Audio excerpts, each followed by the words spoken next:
Welcome to Spectrum TV News at 12. I am Uyai and I can come to you live from Uyo, the capital city of Akwa Ibom State, Nigeria. Let's take a look at the headlines. INEC resumes collation of Nigeria's presidential NAS election results. US extends visa validity for Nigerians to 5 years. Plus, Prime Minister denies Shimals says Ukraine expects over $10 billion budget support from the US. We'll bring you details of these stories and more in a moment.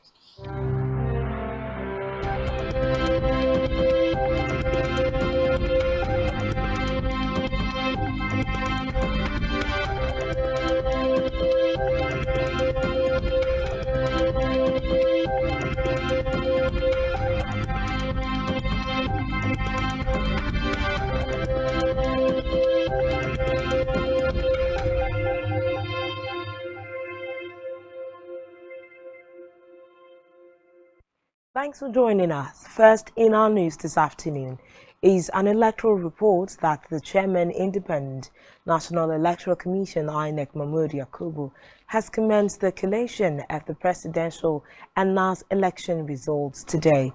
The collation, which was adjourned yesterday, was to enable the state collation officers for the presidential election corps in the remaining states submit their election results.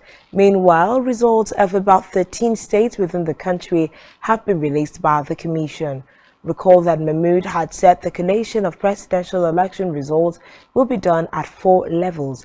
First at the 8,889 wards, followed by 774 local government areas. Then the SCOPs at the 36 states and the Federal Capital Territory will submit the votes per candidate in Abuja. Meanwhile, INEC has cancelled results of 74 polling units in 6 local government areas of Kogi State over thuggery and failed bimodal voter accreditation system that characterized Saturday's presidential and National Assembly polls. The local government areas involved includes Okehi, Umala, Ulamaboro, Ofu, Yangba East and Ibaji. Reports say the most affected local government area is Okei, where the state government had reportedly dug some of its roads few days to the election to ward off criminal elements from gaining access to the area. Okei Collation Officer Dr. Emeka Ojuju, while presenting the results to the State Collation Officer Wahab Ebwale at the Kogi Collation Center, said results of 31 polling units were cancelled due to thuggery.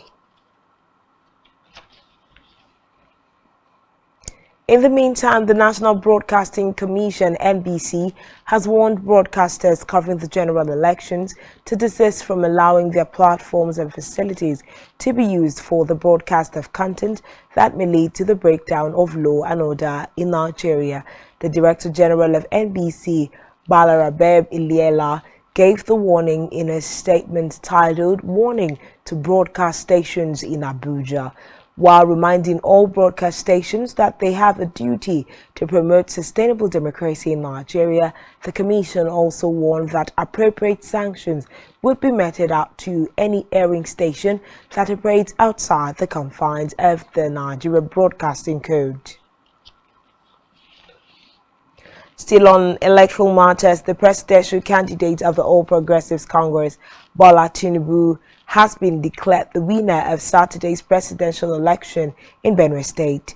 Tinubu polled 310,468 to outpace Peter Obi of the Labour Party, who scored 308,372 votes.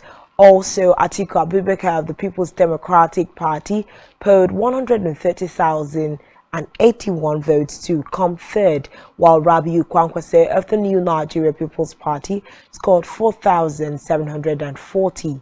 Meanwhile, the total number of registered voters in the state was 2,772,977, and the accredited voters were put at 840,189.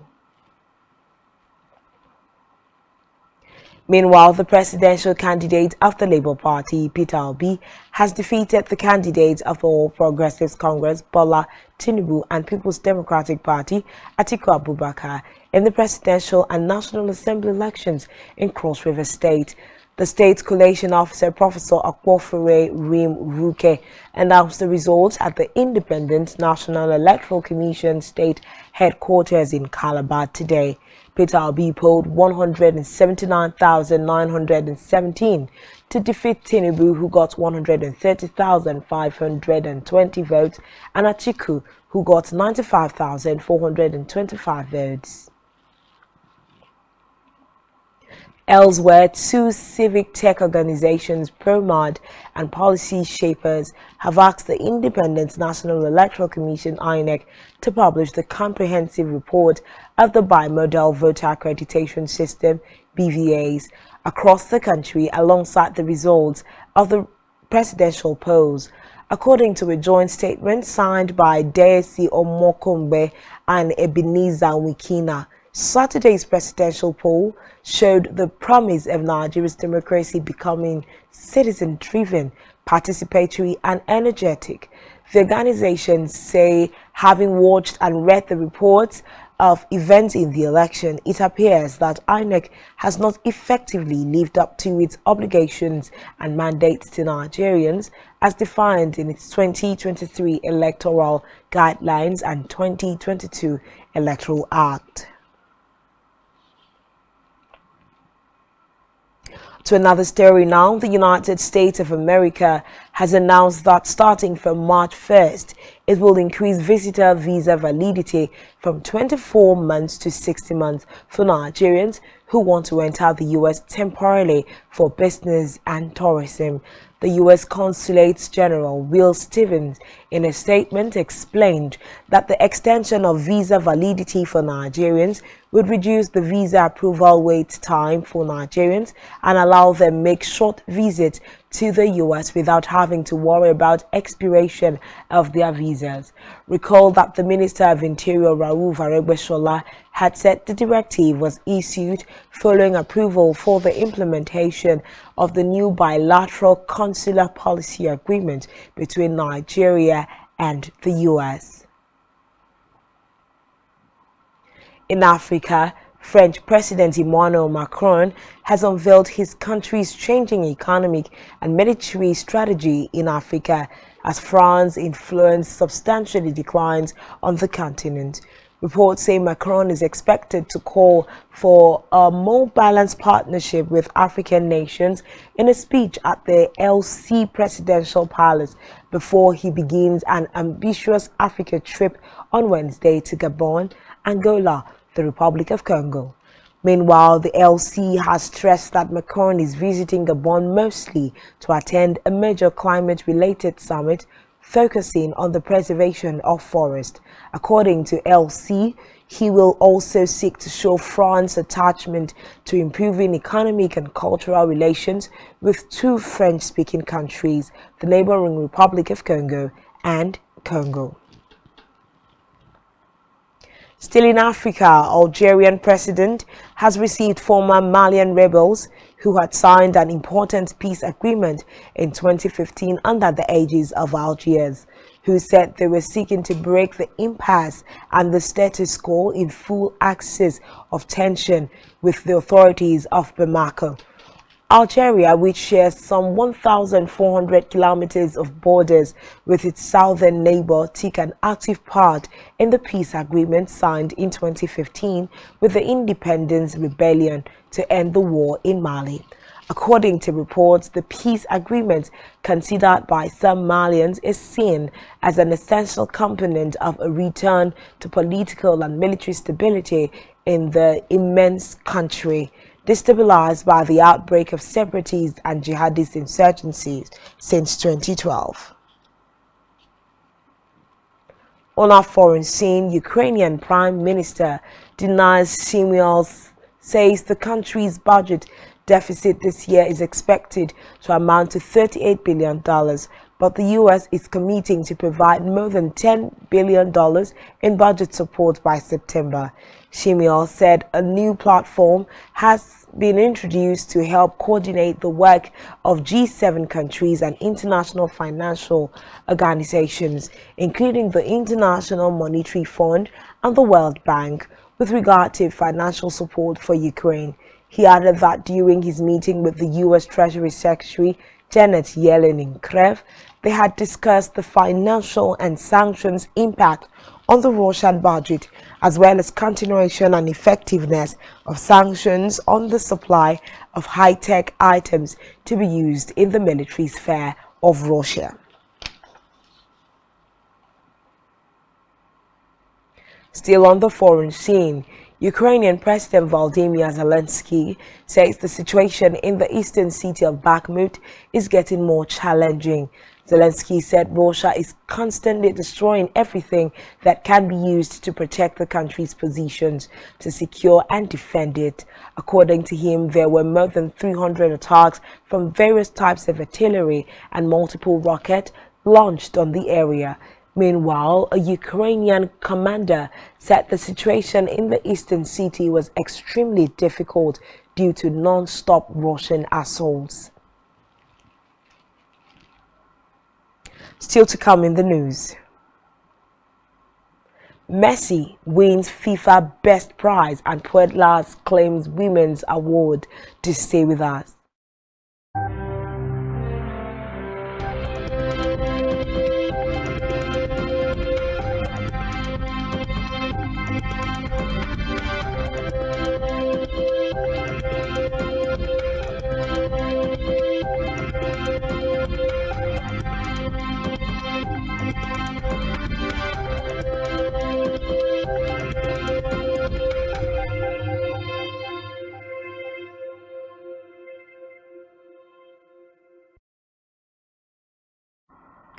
Thanks for staying tuned, and now to the rest of the news.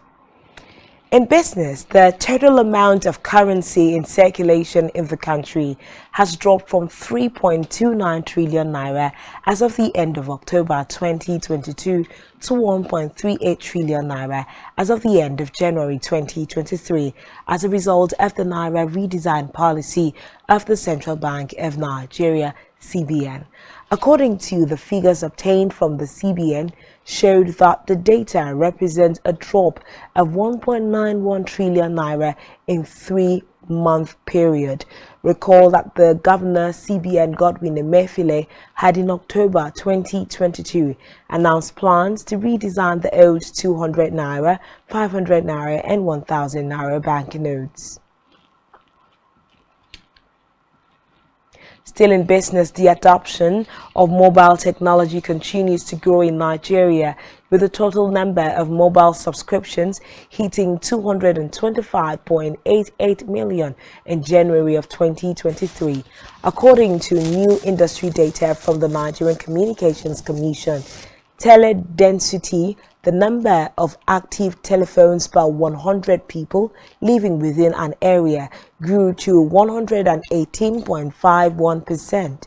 In January, mobile subscriptions on MTN Nigeria grew to 91.95 million and 60.56 million on Airtel, 60.34 million on Globalcom, and 13.03 million on 9Mobile.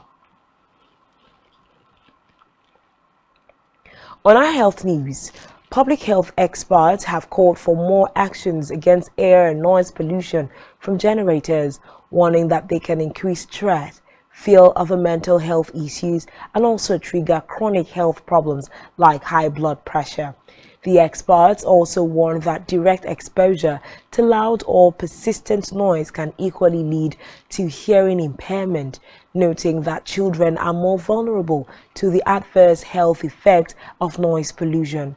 According to them, chronic exposure to fumes coming from generators for about 8 hours a day could cause respiratory diseases, stressing that if not properly managed, the fumes can even choke humans to death. They noted that soundproofing and using renewable energy can help reduce levels of generator noise.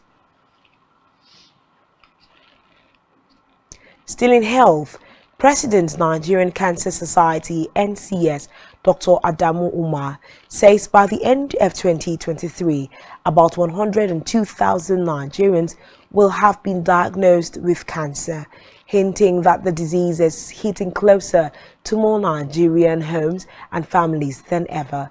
Umar said this in an interview with newsmen in Abuja, noting that it has become imperative to do more to close the care gap for cancer in Nigeria. The NCS president feared that no fewer than 40,000 of the 102,000 Nigerians would survive the disease.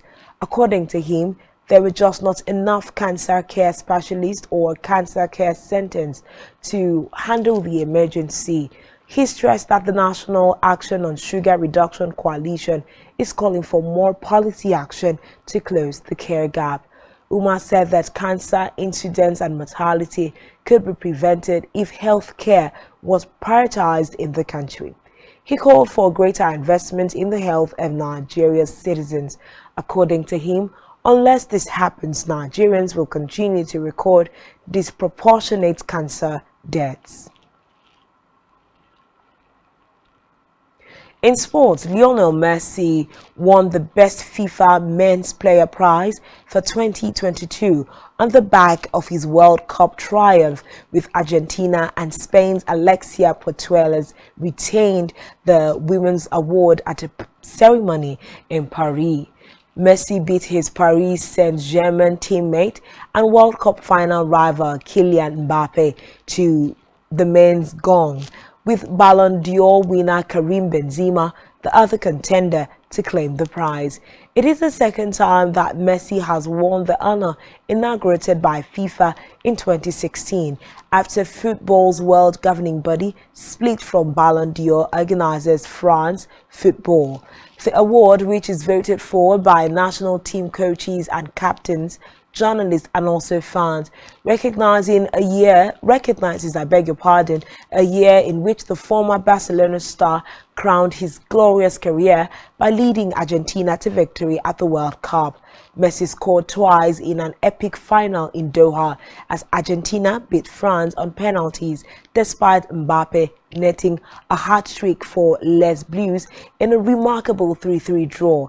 The 35-year-old, a 7-time Ballon d'Or winner, succeeds Robert Lewandowski on the FIFA honors list, while Putellas retained the women's prize despite spending the second half of last year out injured. Still in sports, a wounded Barcelona faced Real Madrid in the Copa del Rey semi-final first leg on Thursday, hunting for a Clásico win to make coach Xavi Hernandez gamble at a critical moment of the season payoff. Despite missing injured duo Pedri and Ousmane Dembele, Xavi rested other important players in the 1-0 defeat by Almeria on Sunday, prioritizing the Clásico Cup clash and spurning the chance to stretch their league lead to 10 points on Madrid, adding to Barca's unease ahead of Clásico. Top scorer Robert Lewandowski has suffered a hamstring strain and is set to miss out, although Ansu Fati is poised to return. A third defeat at the Santiago Bernabeu could send the team into a spiral, with their 7-point La Liga lead strong but not unassailable. The Catalans visit the Santiago Bernabeu a day after Osasuna welcomed Atletico Bilbao to El Sadar in other Copa del Rey semi-final first leg. On our entertainment news, Florida Governor Ron DeSantis has warned people to buckle up as he signed a bill giving the state control over Disney's sprawling Orlando theme park. The bill strips power uniquely held by Disney for over 50 years and enables more oversight by DeSantis' Republican-led legislature. The move is seen as retaliation after Disney opposed state laws curtailing gender and sexuality education.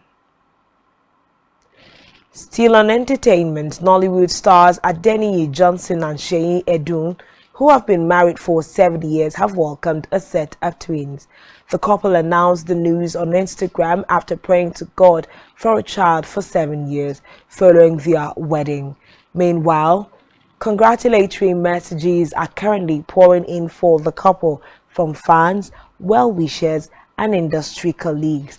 The couple started dating in 2016 and got married officially in 2018.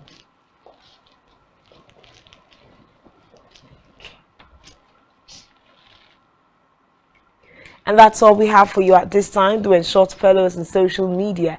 Subscribe to our YouTube channel, all of which you can find on our website, spectrumtv.ng. You have been watching Spectrum TV News at 12. I am Uyai Anyeka, and thanks for watching, and do enjoy the rest of your day.